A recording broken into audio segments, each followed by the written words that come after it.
다음은 이제 유상신자에 대해서 이야기를 해보려고 하는데요. 최근 6개월간 유상신자에 대한 공시가 405건이 올라와 있습니다. 이게 이제 주주 배정도 있고, 뭐 삼자 배정도 있을 거고, 자회사, 비상장 회사에 내는 것도 있을 거고, 뭐 그런 건 다 합쳐서 이제 405건인데요. 굉장히 많은 숫자고요. 오죽하면 이제 요즘 기사인데 주주한테 유상신자 하겠다 주주 배정으로 해서 손을 빌렸는데 이제 시비가 엇갈렸다. 어떤 회사는 유상증자 후에 주가가 올랐고 어떤 회사는 내려갔다. 이런 이야기고요. 근데 하나오션 같은 경우에는 93%나 올랐네요. 너무 좀 특이한 경우인 것 같고요.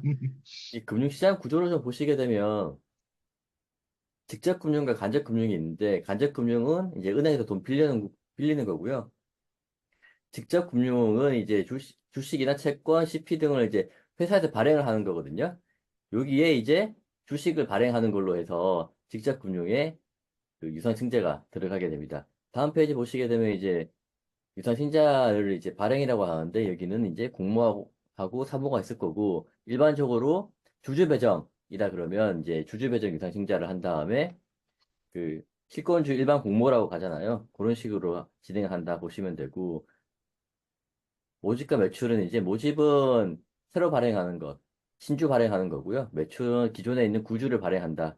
공모는 여러 사람한테 공개적으로 신청을 받는다. 사모는 특정 인에게 준다. 이렇게 보시면 될 것 같습니다. 그래서 이제 그 어, 돈을 빌릴 때, 돈을 구할 때, 다음 페이지 보시게 되면 돈을 구할 때 어떻게 하냐. 왼쪽에서부터 이제 부채에 가까운 거고요. 오른쪽으로 갈수록 주식에 가까운 겁니다. 회사채, 주식 관련 사채, 신종자본증권, RCPS, 보통주 이렇게 쭉 가는데 지금 문제가 되는 부분은 제일 오른쪽에 있는 보통주를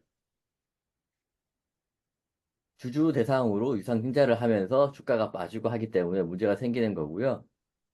그 다음 페이지 보시게 되면 주식 관련돼서 이제 메자닌이 있는데 이거는 이제 CB, BW, EB 이런 게 있으니까 이런 게 이따 알아두시면 될 것 같고요. 그럼 이제 많은 분들이 관심이 있어 하는 거는 이제 유상증자에 대해서 어떻게 대처를 해야 되냐라는 문제가 있을 건데 다음 페이지 보시게 되면 이제 제가 네이버에서 검색을 해본 건데 유상증자 피하는 방법이라고 했더니 이렇게 쭉 나옵니다. 뭐 많은 분들이 이렇게 올려놓으신 거고요. 그걸 좀 스크랩 해왔는데 첫 번째는 다음 페이지 보시게 되면 동전 업계 대비해서 부채 비율이 좀 높으면 조심해라. 그리고 영업 현금 흐름이 연속적으로 적자면 좀 문제가 있다. 그 세 번째, 시크릿컬 업종. 사이클을 타는 업종의 경우에 조심해야 된다. 이런 사이클 타는 시크릿컬 업종은 업황이 나쁠 때 유상증자하는 경우가 많다라는 거고. 그리고 오른쪽에는 예전에도 나빴을 때 유상증자했던 회사 12BW를 발행을 한 과거가 있는 회사 기존에 단 한 번이라도 유상증자한 회사 이런 데도 좀 조심해라 라는 게 그 유상증자를 피하는 방법이라고 많은 분들이 이야기를 하고 있습니다. 예, 우선, 뭐, 요거 이제 거의 그 교육의 내용인데, 유상증자가 400억 건. 유상증자는 원래 이제 상장하는 이유가 회사의 공정가치를 받고 그걸로 인해서 이제 자본시장에서 회사가 성장하기 위한 자금이 필요한 걸 이제 유입하기 위해서 이제 상장을 하는 거기 때문에 유상증자를 하는 거는 뭐 자본시장의 뭐 정상적인 활동 행위죠. 근데 이 올린 게 디딤, 파라테, 경남제약, CM 다 이제 그런 회사네요. 다 이제 좋은 회사들입니다. 예, 좋은 회사 다 아는 이제 개인적으로 아는 회사들이고 그렇죠. 주주 배정 유상증자 요 중에서 이제 대규모 가 이제 주주배정 유상증자인데 여기 보시면 여기 나와 있는 회사들은 다 큰 회사들이죠. SK이노베이션, 하나오션, LG디프, CJ, 맥콜리 인프 다 이제 뭐 조단이 움직이는 회사들인데 이런 회사들이 유증을 하면 또 1, 200억 이렇게 유증하지 않죠. 뭐 몇천억씩, 몇 조씩 이렇게 유증을 하는데 이런 회사들은 대부분 유증하는 이유는 이제 확장, 뭐 아니면은 뭐 해외 대규모 법인 인수, 뭐 이런 거, 아니면 뭐 망가진 회사에 대해서 뭐 조단위 인수, 뭐 이런 거 할 때 이제 이렇게 하는 거고, 그렇기 때문에 아무래도 어, 대규모 돈이 들어가면 그거에 대해서 대기업들이니까 조금 이제 성장성을 바라보는 거죠. 성장성을 바라보기 때문에 뭐 그래서 많이 좀 올라가지 않았나. 보통은 코스닥 같은 경우는 되지 않죠. 코스닥 같은 경우도 유상증자를 돈이 없어가 진짜 돈이 없어가지고 유상증자 하는 자본 잠식을 뭐 해소하기 위해서 유증을 하거나 이런 회사들은 주가가 더 빠지죠. 더 빠질 수밖에 없는 거고. 그리고 이제 직접금융, 감적금융. 요 차이점은 제가 보기엔 아주 간단해요. 돈을 내는 개인이 은행에다가 통해서, 은행이나 증권사를, 은행 같은 거를 통해서, 은행에서 한 다음에 은행이 투자하는 거. 펀드 이런 거는 간접금융. 내가 직접 회사를 초이스하는 거. 이게 직접금융이라고 생각을 하고요. 요거는 이제 자통법에서 나오는, 발행의 구분. 이게 자통법의 119조에서 나오는 내용이고요. 여기서 이제 공모는 뭐 여러 가지 여러 사람 뭐 뜻이 있는데 그 여러 사람은 법에서 정하는 50명입니다. 50명 이상. 모집과 매출은 아까 처음에 말씀해 주셨듯이 모집은 신주 발행, 매출은 구주 발행. 어찌됐건 50명 이상에게 하게 되면 공모, 49명 미만으로 이하로 하게 되면 뭐 이제 사모가 되는 거죠. 사모가 되는 거죠. 그런 부분으로 이제 저는 그렇게 이제 기준을 잡고 이제 하고 있기 때문에 간주 모집은 요런 거 이제 50명 이상 공모 근데 그럼 49명으로 이렇게 발행을 하면은 3호를 할 수 있는 거냐. 이 두 개 차이점이 뭐냐면 증권신고서를 내냐 안 내냐의 차이점이에요. 증권신고서는 공시기에서 유일하게 그 금감원의 승인을 받아야 효력을 발생하기 때문에 마음대로 할 수 없는 거죠. 3호는 증권신고서를 안 내기 때문에 승인을 받을 필요가 없는 거예요. 하면 돈 들어오면 그냥 증자하는 거예요. 그래서 요걸 회피하기 위해서 그럼 한 40명한테만 49명한테만 3호로 발행해야지 라고 하면 1년 락업을 거는 기구입니다.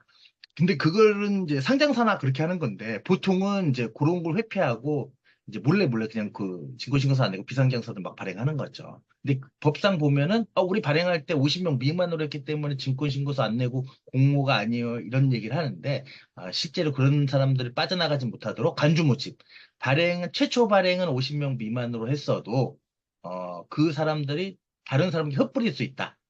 그럴 경우에는 간주 모집이라 가지고 증권시에서 발행할 수 있게끔 하고 또 이제 법으로도 처벌합니다. 이런 경우가 종종 있습니다. 비상장사에서는 간주 모집이 종종 있습니다. 원칙은 비상장사의 사모에 뭐 50명 미만으로 이렇게 발행을 하더라도 1년 보호예수를 걸든가 아니면 확약서 이런 걸 받아야 되는데 그걸 안 하고 이제 뒀다가 이제 막 뿌리는 거죠. 그리고 정확히는 이게 주식을 인수하는 자가 아니고 청약을 권유하는 사람들이거든요. 근데 청약의 실무적으로는 청약 권유 대상자를 색출할 수가 없으니 나중에 주주가 드러난 사람을 보고 확인을 합니다. 주주가 드러난 세무조정 계산서에 보면 주식 등에 해가지고 주주를 신고하게 돼 있기 때문에 그거를 직전 연도보다 50명이 갑자기 늘었다. 이런 게 좀 이제 확인이 들어가는 거죠. 중간에 증자나 모집이나 매출이 분명히 있었을 거니까 그런 부분을 바라보고 있는 거고 요거 이제 회사채하고 이제 거의 매자님보다는 이제 이거는 회계적인 부분이라서 이제 참 좋은 것 같습니다. ICPS. 여기서 이제 좀 특별한 거는 ICPS. 이제 상장사들은 ICPS가 좀 많이 없는데 비상장사에서 ICPS 많이 발행하고 상장하기 직전에 다 보통주로 바꾼 다음에 이제 상장해서 팔아먹고 뭐 이렇게 하는 거고 물론 이제 상장사도 그 상환전환 우선주를 발행을 합니다. 근데 이게 명칭이 좀 혼돈을 가지면 안 되는 게 상환, 전환, 우선주. 상환권도 갖고 있고 전환권도 갖고 있는 우선주다.